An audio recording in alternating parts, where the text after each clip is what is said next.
April 10th, 1912.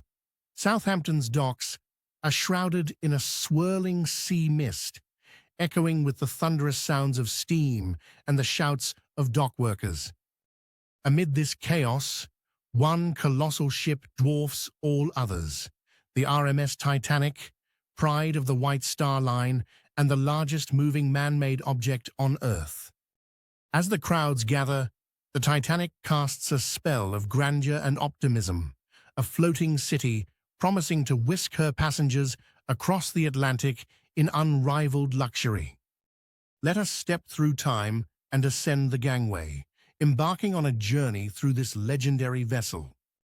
Imagine the great hull, towering 6 stories above the quay, its black sides gleaming, 4 gigantic funnels rising into the sky. Crossing the threshold, we leave the chaos of port behind and enter Titanic's world, a marvel of Edwardian engineering and opulence. We begin in the first-class entrance hall, where a sweeping staircase of polished oak and wrought iron curves beneath a soaring glass dome.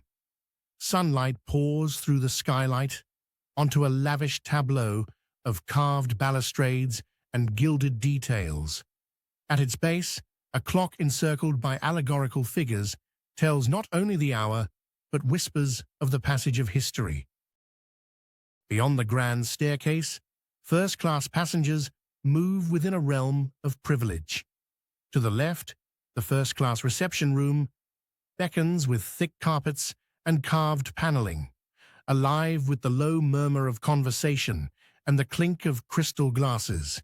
White-gloved stewards circulate among elegantly dressed travelers, bankers, aristocrats, celebrities, serving delicacies from silver trays. Venturing onward, the dining saloon reveals itself, vast as a cathedral, seating over 500 in pristine comfort. Columns adorned with plasterwork soar to the ceiling, while tables glitter with fine china and silverware. Waiters glide between courses, and an orchestra provides a soft melody. This is dining as theatre, a ritual of refinement. Down a flight of marble stairs, the Turkish baths await, opulent as their namesake, swathed in mosaics and marble.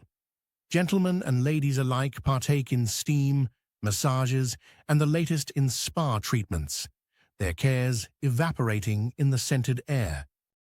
Yet Titanic is more than just excess. As we make our way aft, the ship's heart reveals its inner workings. Through steel passageways and clanging bulkhead doors lies the engine room, a place of relentless power. Here, an army of stokers and engineers feeds coal into massive furnaces, stoking the twin triple expansion steam engines and the mighty turbine that drive Titanic's massive propellers. The heat is unremitting, the air thick with coal dust. If the first-class decks above represent civilization's illusion of ease, down here, raw labor propels the modern world forward. Climbing to higher decks, the second-class accommodations evoke comfort, if not extravagance. Their dining saloon is crisp and orderly, the cabins pleasant and practical, filled with traveling professionals, teachers, and middle-class families drawn by the promise of a new world. Further forward, the third-class quarters are humbler still, but there is a liveliness here, a communal dining room abuzz with Irish, English, and Scandinavian immigrants sharing songs, laughter, and dreams of America. Despite the modest bunks and plain furnishings, for many, even this is a world away from the hardships left behind. A brisk Atlantic wind whistles as we step onto the open boat deck. Here, the ship's officers patrol near the bridge, binoculars in hand, gazing into the moonless night. Passengers stroll beneath the glow of electric lights or settle into wicker deck chairs, blankets pulled close, the stars stretching endlessly above. Deeper into Titanic's bowels lies the mailroom, stacked with over 3,000 sacks of letters and packages, a symbol of the ship's role as a lifeline between continents. Crewmen sought through the post around the clock, their work largely invisible but vital. Titanic's medley of spaces is held together by steel, wood, and human ambition. Marconi operators tap urgent messages from the wireless room, connecting Titanic to the outside world with invisible strands of Morse code. Behind the scenes, hundreds of crew keep the vessel running. Bakers, bellboys, trimmers, and stewardesses, all part of an intricate ballet. It is easy to imagine the optimism that filled these corridors, the sense that nothing could touch such a marvel. Yet it is impossible to step through these spaces without feeling the shadow of fate. On April 14th, just 4 days into her voyage, Titanic struck an iceberg. Water poured through her flooded compartments, rendering even her watertight doors, thought a miracle of safety, insufficient to save her. As the ship listed in the freezing Atlantic night, her world of luxury disappeared into chaos.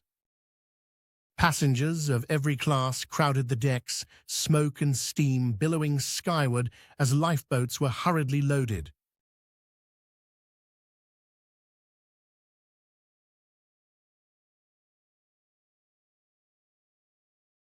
The music of the band, once a symbol of peace, became a haunting swan song.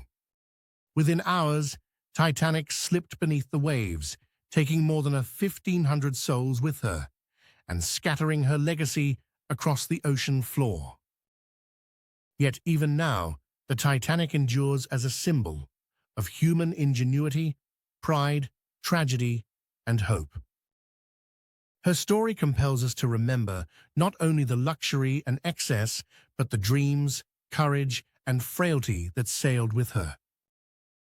To walk her decks, if only in memory, is to glimpse both the heights and the limits of an age, forever preserved in the silent depths.